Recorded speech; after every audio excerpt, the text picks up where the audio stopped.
로마서 11장 13절에서 24절까지 말씀을 살펴보도록 하겠습니다. 13절과 14절은 바울의 사도직에 대한 설명입니다. 바울은 이방인들에게 복음을 전하도록 부름받은 이방인의 사도였습니다. 유대인들의 넘어짐으로 인해 이방인들이 죽게 돌아오는 것을 담당하는 이방인의 사도로서 큰 자부심을 가지고 있었습니다. 그러나 바울의 마음 깊은 곳에는 항상 이스라엘을 향한 뜨거운 마음이 있었습니다. 이방인의 사도로 로마 제국의 곳곳에서 복음을 전하면서도 바울은 조국 이스라엘을 향한 간절한 바람이 있었던 것입니다.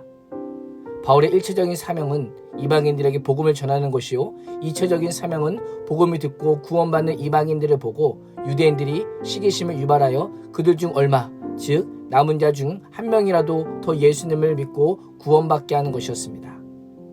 15절과 16절은 비유대인의 구원과 이스라엘의 미래에 대해 설명합니다. 바울은 유대인의 미래에 대한 구원을 세 개의 조건문으로 언급하고 있습니다. 첫 번째는 하나님의 도구인 이스라엘의 실패에도 불구하고 온 세상에 복음이 전파되고 수많은 이방인들이 하나님 나라로 풍성하게 들어왔거늘 유대인들이 회개하고 돌아온다면 얼마나 충만한 일이 되겠느냐라고 말하고 있습니다.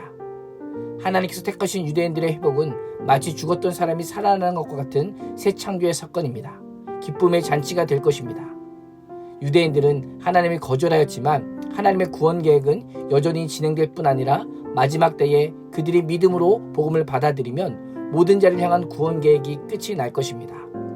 그래서 바울은 유대인의 구원 과정에 참여하는 것을 부활과 연결시키고 있는 것입니다. 두 번째는 밀가루 반죽의 예를 들어 소개합니다. 이스라엘 사람들은 곡식을 처음 수확하게 되면 곡식을 가루로 빻아 만든 반죽에서 일부를 떼어 감사한 마음을 담아 하나님께 드렸습니다. 떼어드린 반죽의 일부분이 거룩하면 반죽 전체가 거룩한 것으로 여겨졌던 것입니다. 세 번째는 마늘 뿌리가 거룩하면 가지도 그렇다라고 말하고 있습니다.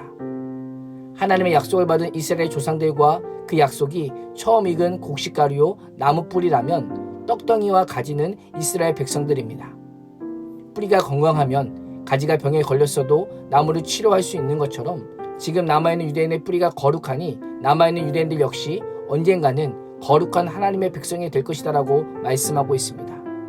비록 지금은 유대인들이 하나님께 범죄하고 하나님의 의인 예수 그리스도를 거절하고 있지만 이스라엘 조상들에게 주신 언약을 기억하시는 신실하신 하나님께서 이스라엘을 보존하시고 회복시키실 것입니다.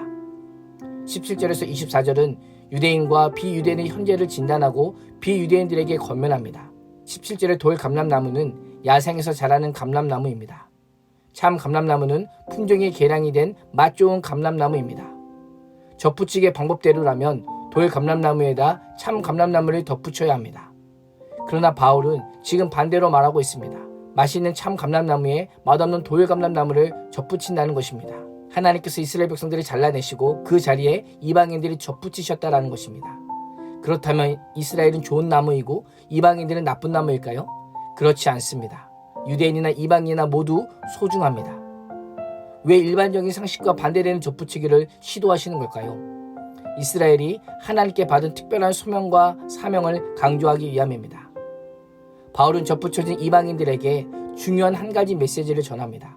18절을 보면 그 가지들, 잘려나간 가지들인 유대인들을 향해 자랑하지 말라고 명령합니다. 혹 자랑하더라도 명심할 것이 있는데 여러분이 뿌리를 지탱하는 것이 아니라 뿌리가 여러분을 지탱한다라고 말하고 있습니다. 왜 그럴까요? 덧붙여진 이방인들을 지탱하는 것은 잘려나간 이스라엘의 뿌리이기 때문입니다. 이스라엘의 뿌리는 언약의 족장들과 하나님께서 그들과 맺으신 영원한 언약을 가리킵니다. 하나님께서 아브라함의 후손을 통해 온 인류에게 복을 주신다고 약속하셨습니다. 온 인류가 구원을 얻게 된 바로 그 언약, 이스라엘의 뿌리 때문인 것입니다. 이방인들의 입장에서는 나를 붙이기 위해 가지들이 잘려나갔다라고 말할 수 있습니다. 그러나 이스라엘이 잘린 것은 하나님을 믿지 않았기 때문이요, 이방인이 믿었기 때문에 접붙임을 받은 것입니다. 아브라함의 언약의 뿌리에서 공급되는 구원의 은혜와 복으로 인해 생명을 이어가게 된 것입니다. 바울은 이방인 성도들에게 그들의 과거와 현재를 언급하며 교만하지 말 것을 경고합니다. 오히려 두려워할 것을 명령하고 있습니다. 하나님께서 원래 나무에 붙어있던 가지들도 아끼지 아니하셨다면 여러분도 아끼지 아니할 것이다 라고 말하고 있습니다. 원가지가 잘린 것은 이스라엘 교만에 대한 하나님의 심판의 결과이기에 덧붙인 가진 이방인들도 교만하면 언제든지 하나님께서 잘내실 것이라는 겁니다. 하나님께서는 유대인이든 이방인이든 누구든지 믿음 안에 거하지 않으면 그 가지를 꺾으시고 믿음 안에 거하면 그 자리를 감람나무에 덧붙여 주십니다.